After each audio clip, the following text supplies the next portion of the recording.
राम जय राम, श्री राम जय राम जय जय राम, श्री राम जय राम जय राम, श्री राम जय जय राम। आश्रम एक दीख मग माही, आश्रम एक दीख मग माई, खग मृग जीव जंतु तह नाई। पूछा मुनि शिला प्रभु देखी, सकल कथा मुनि कहा विशेषी। मार्ग में एक आश्रम दिखाई पड़ा, वहां पशु पक्षी कोई भी जीव जंतु नहीं था। पत्थर की एक शिला को देखकर प्रभु ने पूछा, तब मुनि ने विस्तार पूर्वक सब कथा कही।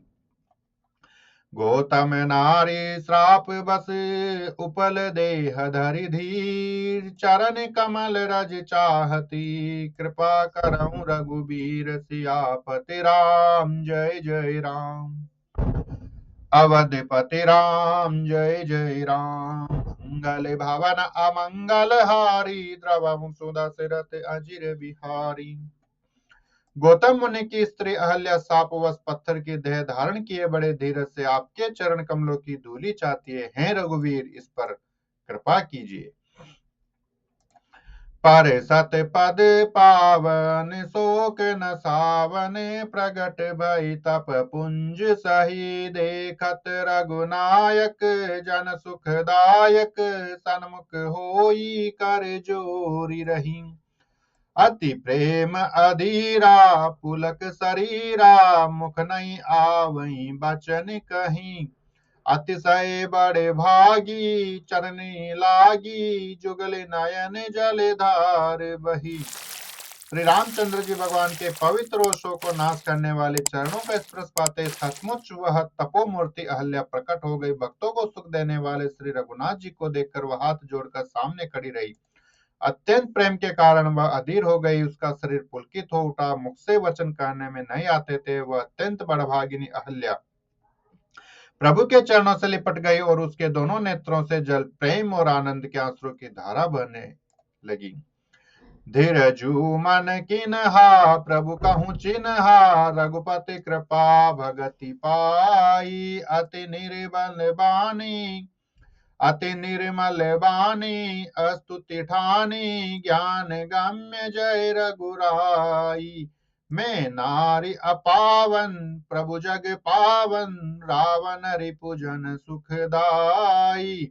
राजीव बिलोचन, भव भय मोचन, पाहि पाई सरनी आई।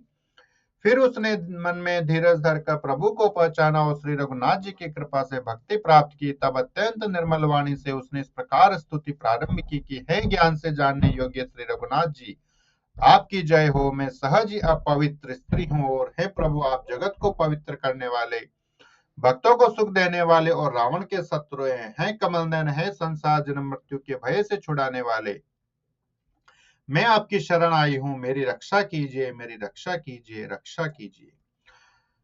मुनि श्राप जो दिनहा, अति बल किन्हा, परम अनुग्रह में माना। देखें बरि लोचन, हरि भव मोचन, यह लाभ शंकर जाना।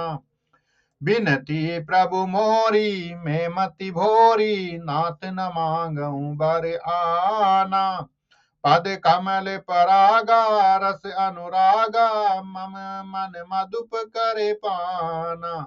मुनि ने जो मुझे साप दिया सो बहुत ही अच्छा किया। मैं उससे अत्यंत अनुग्रह मानती हूँ कि जिसके कारण मैंने संसार से छुड़ाने वाले श्री हरि यानी कि आपको नेत्र भरकर देखा। इसी आपके दर्शन को शंकर जी सबसे बड़ा लाभ समझते हैं। प्रभु, मैं बुद्धि की बड़ी भोली हूँ। मेरी एक विनती है नाथ, मैं और कोई वर नहीं मांगती, केवल यही चाहती हूँ कि मेरा मन रूपी भोर आपके चरण कमल की रज के प्रेम रूपी रस का सदा पान करता रहे। जय पद सुर सरिता, परम पुनीता, प्रगट भई शिव शीस धरी। सोई पद पंकज, जय पूजत अज, मम सिर धरऊं कृपाल हरि। ऐ भांति सिधारी, गौतम नारी, बार बार हरि चरण परी। जो अति मन भावा, सो बरु पावा, गे पति लोक आनंद भरी।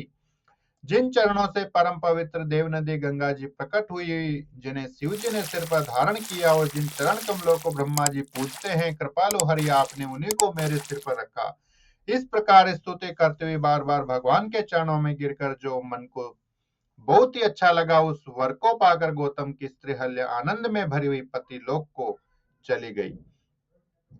अस प्रभु दीन बंधु अस प्रभु दीन बंधु हरि कारण रहित दयाल, तुलसीदास सटते ही भजू छाड़ी कपट जंजाल, सियापति राम जय जय राम। अवधपति राम जय जय राम। मंगल भवन अमंगल हारी, द्रवभु सुदशरथ अजिर बिहारी। प्रभु श्री रामचंद्र जैसे दीन बंधु और बिना ही कारण दया करने वाले हैं। तुलसीदास जी कहते हैं सठ अर्थात मन तू कपट जंजाल छोड़कर उन्हीं का भजन कर। चले राम लक्ष्मण मुनि संगा, गए जहां जग पावन गंगा। गादि सुनु सब कथा सुनाई, जही प्रकार सुर सरी मही आई। श्री रामचंद्र जी और लक्ष्मण जी मुनि के साथ चले, वे वहां गए जहां जगत को पवित्र करने वाली गंगा जी थी। महाराज गादी के पुत्र विश्वामित्र जी ने वह सब कथा का सुनाए, जिस प्रकार देव नदी गंगा जी पृथ्वी पर आई थी। तब प्रभु ऋषि न समेत नहाए, विविध दान मई देवनी पाए। हर्षि चले मुनि वृंद सहाया, बेग विदेह नगर निअराया। तब प्रभु ने ऋषियों सहित गंगा जी में स्नान किया। ब्राह्मणों ने भांति भांति के दान पाए। फिर मुनि वृंद के साथ वे प्रसन्न होकर चले और शीघ्र जनकपुर के निकट पहुंच गए। जय बोलो सियापति रामचंद्र भगवान जी की जय। पतित पावन राधे श्याम जी की जय। उमापति महादेव जी की जय। पवन सुत हनुमान जी की जय। जय जय श्री